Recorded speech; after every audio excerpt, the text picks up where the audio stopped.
इस वीडियो में date to GDP ratio जो टॉप 10 कंट्रीज से जिसके सर के ऊपर कर्ज जीडीपी से ज़्यादा है, उस कंट्रीज़ के बारे में इस वीडियो में डिस्कस करने वाले हैं। जीडीपी मीन्स एक कंपनी की एक कंट्री की इकोनॉमिक स्ट्रेंथ क्या है, इकोनॉमी कैसी चल रही है कंट्री की, वो हम जीडीपी क्राइटेरिया लेके कैलकुलेट करते हैं। क्योंकि जीडीपी में वो कंट्री के प्रोडक्शन होती है, वो कंपनी के इनकम, कंपनी का नेशनल इनकम होता है, और कंपनी के जो पब्लिक के सेविंग्स होते हैं, ये सारी चीज़ें मिला के जीडीपी कैलकुलेट करते हैं। एक जीडीपी एक फाइनेंशियल इंडिकेटर होता है हर कंट्री के लिए।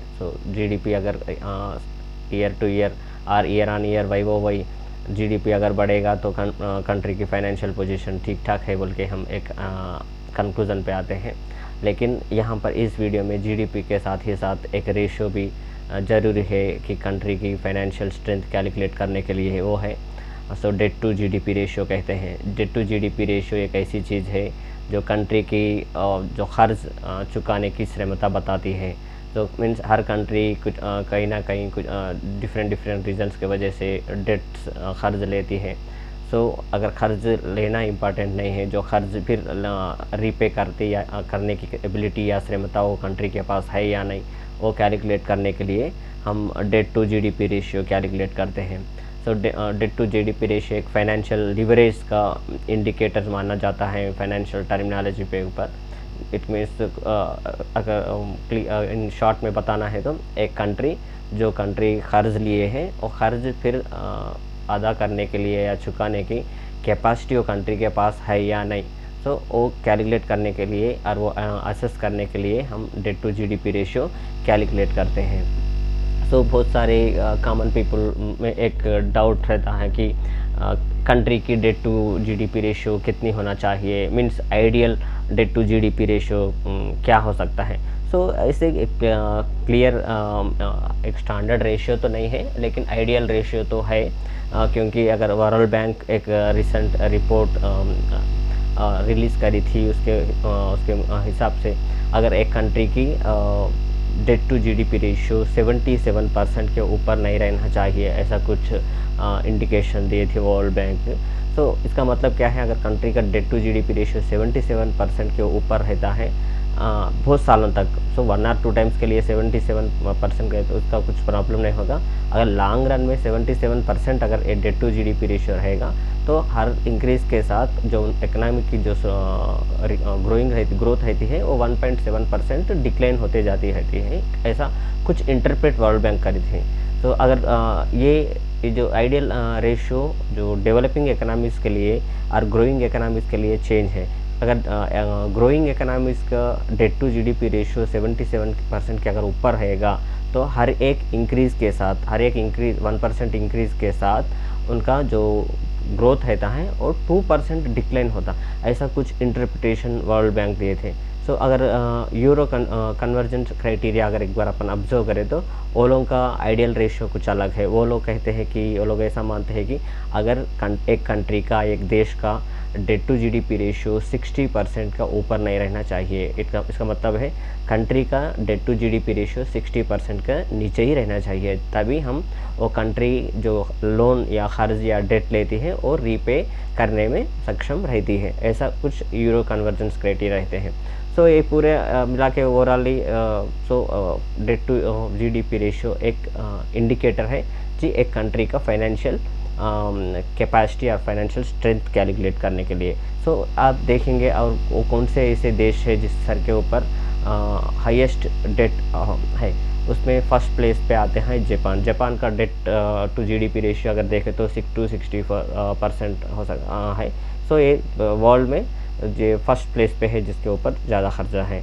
जो मेन रीज़न क्या है बोले तो वहाँ का जो स्पेंडिंग पैकेज है, जो मीन्स जो पॉपुलेशन जो ग्रो हो रही है, जो पॉपुलेशन जो इंक्रीज़ हो रही है वो कंट्रीज़ में, उन लोगों के नीड्स या उन लोगों को वेलफेयर फैसिलिटीज़ प्रोवाइड करने के लिए जो गवर्नमेंट का जो स्पेंडिंग पैटर्न है, जो एक्सपेंडिचर है, वो धीरे धीरे बढ़ते जा रहे हैं।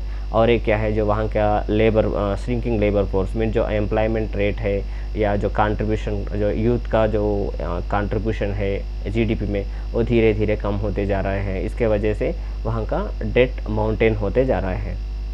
सो एक रीज़न है जापान के डेट के पीछे। उसके बाद में सेकंड प्लेस पे आते हैं वेनेजुला। वेनेजुला में भी डेट टू जीडीपी रेशियो 241% है। सो ये लोगों का भी कई रीजंस है डेट के पीछे, जो पॉलिटिकल करप्शन है यहाँ पर, या बिजनेस, बहुत सारे बिजनेसेस वहाँ पर क्लोज हुए थे, वहाँ का बेरोजगारी, वो अनएम्प्लॉयमेंट है, ह्यूमन राइट्स वायलेशंस और हाई ऑयल डिपेंडेंसी, ऐसे कुछ रीजंस की वजह से वेनेजुला का डेट कर्ज भी 241% तक गया है। सो उसके बाद में थर्ड प्लेस पे आता है सूडान आता है। सूडान का डेट टू जीडीपी रेशियो 182% है।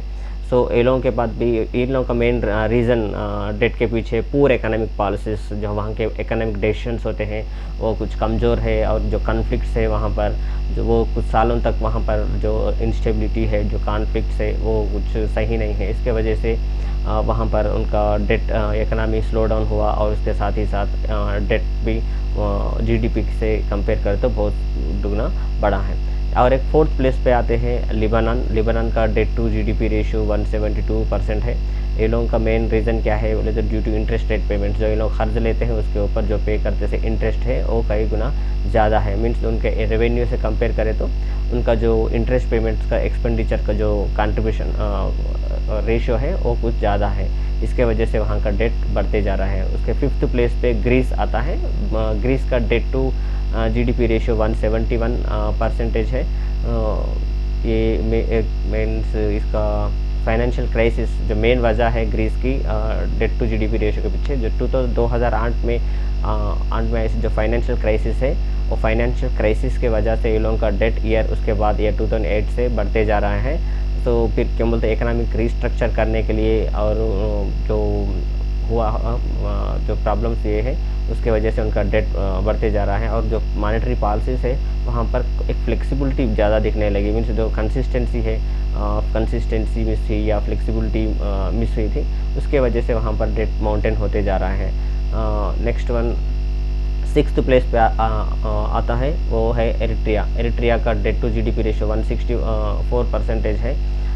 यहाँ पर भी बजट डेफिसिट्स हो सकते हैं और कंसिस्टेंट डाउनफॉल होते जा रहा है उनका इकोनॉमी में, तो इसके वजह से वहाँ पर डेट बढ़ते जा रहा है। उसके 7 नंबर पे आता है सिंगापुर। सिंगापुर का तो अलग है, यहाँ पर ये लोगों के कुछ इंटरनल चीज़ों के वजह से यहाँ पर डेट एक 160% है। ज़्यादा से ज़्यादा लोग, ये लोग जो बोरिंग प्रोसीड्स करते हैं वो असेट्स और जीरो नेट डेट के लिए यूज़ करते हैं। और ये लोग एक सिंगापुरियन गवर्नमेंट सिक्योरिटीज़ होते हैं और सेविंग बॉन्ड्स वो स्पेंडिंग के लिए यूज़ नहीं कर सकते हैं। इसके वजह से उनका डेट का हिस्सा ज़्यादा दिखता है। सो लीबिया 8th प्लेस पे आते हैं। लीबिया का डेट टू जीडीपी रेशियो 155% है। सो ये भी लेकिन ये लीबिया 155% इनका जो रेवेन्यूज है वो ऑयल आउटपुट से आते हैं। जो इसका 2023 में इनका प्रोजेक्शन 4.4% की इकोनॉमी ग्रो होने के प्रोजेक्शन आए थे बाहर, लेकिन फिर भी इनका जो डेट है वो रेवेन्यू से ज़्यादा है। सो 9th इटली आ जाता है। इटली का डेट टू जीडीपी रेशियो 145% है। सो इनका 2023 तक इनका नेशनल गवर्नमेंट का डेट $3 ट्रिलियन हुआ है, लेकिन कुछ रेजिलिएंट हो सकता है कुछ आने वाले सालों में, 1 और 2 ईयर्स में। सो इनका फिजिकल सपोर्ट मिल सकता है, और जो नेचुरल गैस सप्लाई डाइवर्शन है रशिया से, उसके में सुधार आ सकती है। तो मे बी उनका डेट आने वाले दिनों में कम हो सकता है, ऐसे कुछ इंडिकेशंस आए हैं। जो 10th प्लेस पे है केप वर्डे। तो 130% है इनका डेट टू जीडीपी रेशियो। तो यहाँ का मेन रीज़न क्या है बोल तो कोविड पैंडेमिक की वजह से इनका जो खर्च बढ़ चुका है, और प्रोलॉन्ग ड्राट भी एक रीज़न है, और रशिया यूक्रेन का कॉन्फ्लिक्ट है, उसके वजह से इनका जो डेट का हिस्सा है वो भी बढ़ चुका है। 11th प्लेस पे आते हैं और यूनाइटेड स्टेट्स तो आजकल तो बहुत न्यूज़ चल रहा है यहाँ पर। तो ये लोग जो मेन रीज़न क्या है बोल तो रेवेन्यू ड्रॉप्स और इन्फ्लेशन और जो वार्स हुए हैं लाइक रशिया यूक्रेन, उसमें जब फंडिंग हुई थी उसके वजह से, और उसके बाद में जो टैक्स कट आए थे उसके वजह से इनका जो डेट का हिस्सा है वो धीरे धीरे बढ़ते जा रहा है।